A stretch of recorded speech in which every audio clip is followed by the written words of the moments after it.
Alright, hello. This is L. Young. I don't know how good the audio quality is going to be because I'm just sitting outside. But for my quarter four reading book, I did They Both Die at the End.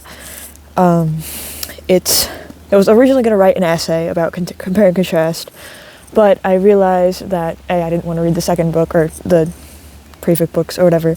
And that there's just so much parallelism in the book itself to look at, which is kind of what my aspect was that I wanted to focus on, but there's a lot of good aspects in this book to talk about, so I'm just kind of talk about a few. Sorry, I know it's not what you asked for.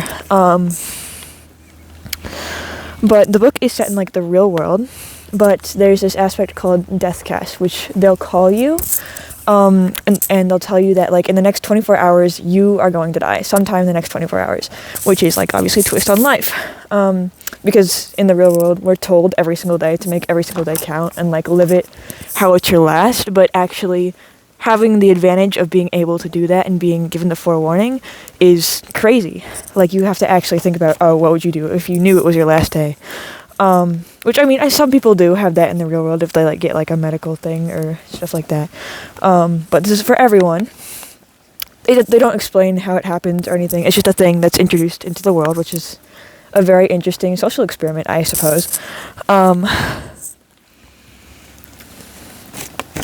like with knowing, everyone tells us make every day count as much as you can, do what you want to do, live the life you want to, but yet we still end up procrastinating. We still never really truly able live our days or live our lives how we want because we do distractions or guilty pleasures or do anything like that. So the two main characters, it like flips between different characters each chapter, are Mateo and Rufus. They both live in New York. They've never crossed paths before.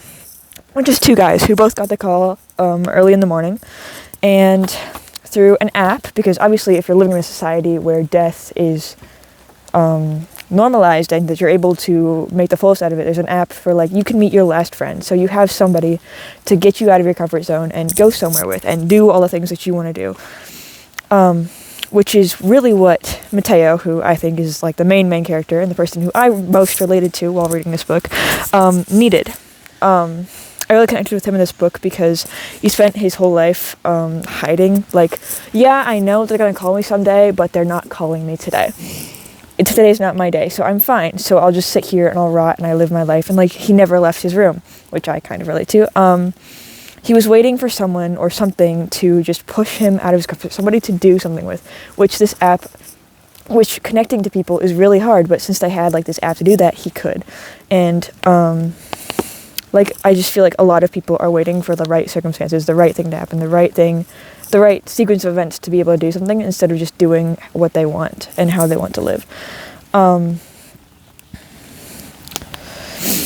Like people are looking for a will to be able to experience, like something to give them that motivation to step out of their comfort zone, step out of their safe space, to be able to do stuff. This book is like really amazing overall. But him and Mateo, yeah, they go around New York, they do all of these things, they learn to trust each other and love each other, and it's really good, and it focuses really well on how you can just meet anyone and they could become your entire world. Like just if you do one thing that you wouldn't normally expect to do, it could change your entire life. Like you talk to someone you don't know, they could completely alter. They could be your best friend for life. They could be the love of your life. You have no idea. And I think this book does a really good job of showing like male friendships and male relationships, which I know isn't like the fantastic Christian way of things, but I think it's a really good example of just relationships in general and being able to connect with other people, even if you have like very little interest or you're very different types of people. Yeah. Just companionship in general. Sorry, this is kind of like a full reflection, which I already said, of just like everything in the book. I would say definitely read it for yourself because it is really good and it really makes you think about life. Even though obviously I read it and still continue to procrastinate and not do what I desire, but I'm hoping and trying desperately to be better, and it's definitely a good point of view to get started on that, on a track of doing what you want in life.